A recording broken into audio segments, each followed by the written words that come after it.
Halo guys, Assalamualaikum warahmatullahi wabarakatuh. Kembali lagi dengan saya Sandia Sri Aprilia dari kelas 2 Manajemen dengan NPM 121020257 dari Universitas Gunung Jati. Saya di sini akan kembali menjelaskan materi berikutnya, yaitu tema ke-15 yang berjudul Implementasi Kinerja dalam Manajemen Sumber Daya Manusia. Nah, mari langsung saja kita simak videonya.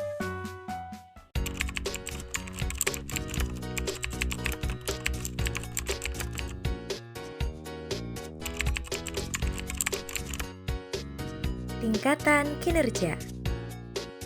Terkait dengan konsep kinerja, Ramler dan Brecky pada tahun 1995, sebagaimana yang dijelaskan oleh Sudarmanto pada tahun 2009, mengemukakan ada 3 level atau tingkatan kinerja, yaitu sebagai berikut. Yang pertama yaitu kinerja organisasi.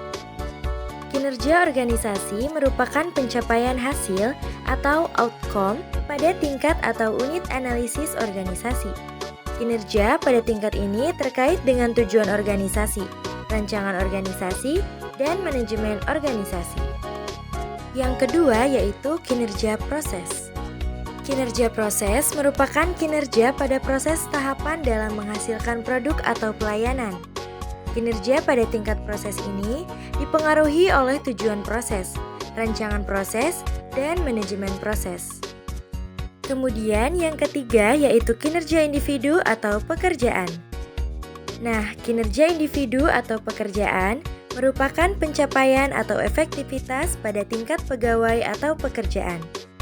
Kinerja pada tingkat ini dipengaruhi oleh tujuan pekerjaan, rancangan pekerjaan, manajemen pekerjaan, serta karakteristik individu.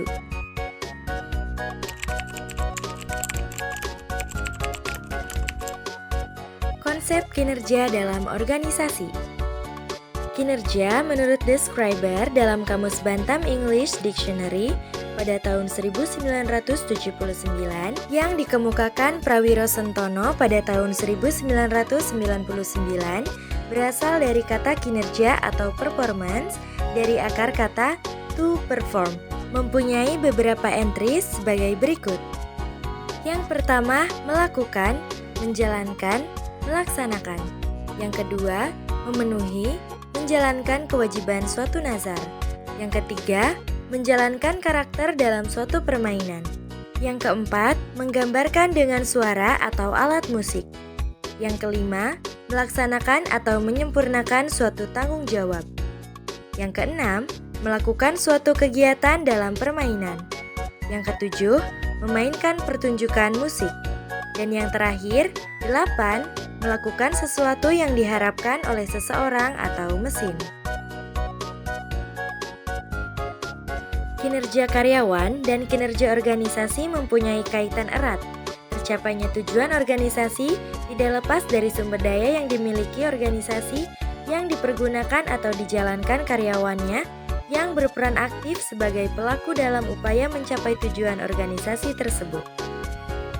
Kinerja adalah hasil kerja yang dicapai oleh seseorang atau kelompok orang dalam suatu organisasi sesuai dengan wewenang dan tanggung jawab masing-masing dalam rangka mencapai tujuan organisasi yang bersangkutan secara legal, tidak melanggar hukum, dan sesuai dengan moral etika. Definisi kinerja menurut Stroner pada tahun 1978. Ia berpendapat bahwa kinerja merupakan fungsi dari motivasi, kecakapan, dan persepsi peranan.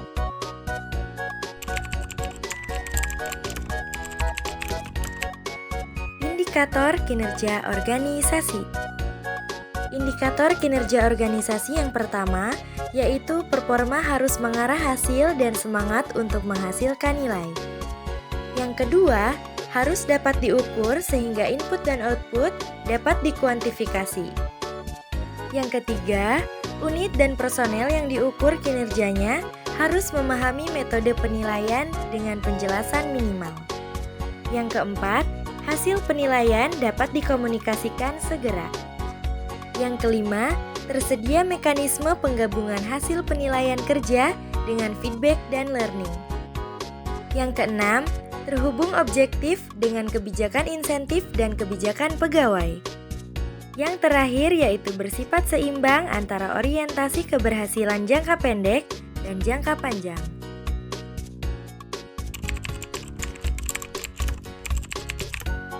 Faktor peningkatan kinerja. Faktor peningkatan kinerja ini terbagi menjadi dua bagian.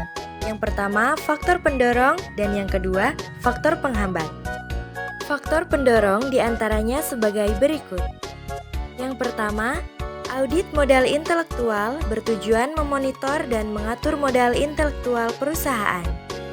Yang kedua, audit modal intelektual memerlukan tim yang terdiri atas ahli strategi organisasi, keuangan, SDM, analisis pengetahuan, properti intelektual, dan pemasaran.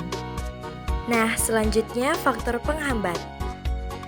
Yang pertama, masalah yang melekat dalam sistem pengukuran manajemen pengetahuan itu sendiri. Yang kedua, sulit mengidentifikasi hubungan langsung antara inisiatif manajemen pengetahuan dengan performansi perusahaan. Yang ketiga, manajemen biasanya meminta indikator kasat mata seperti dampak terhadap performansi keuangan dan operasional lainnya. Nah, yang terakhir, semakin beragam dan kompleksnya stakeholder atau pihak berkepentingan terhadap eksistensi perusahaan. Nah, teman-teman, mungkin hanya itu yang dapat saya jelaskan. Kurang lebihnya mohon dimaafkan. Jangan lupa like, komen, dan subscribe ya. Dadah, wassalamualaikum warahmatullahi wabarakatuh.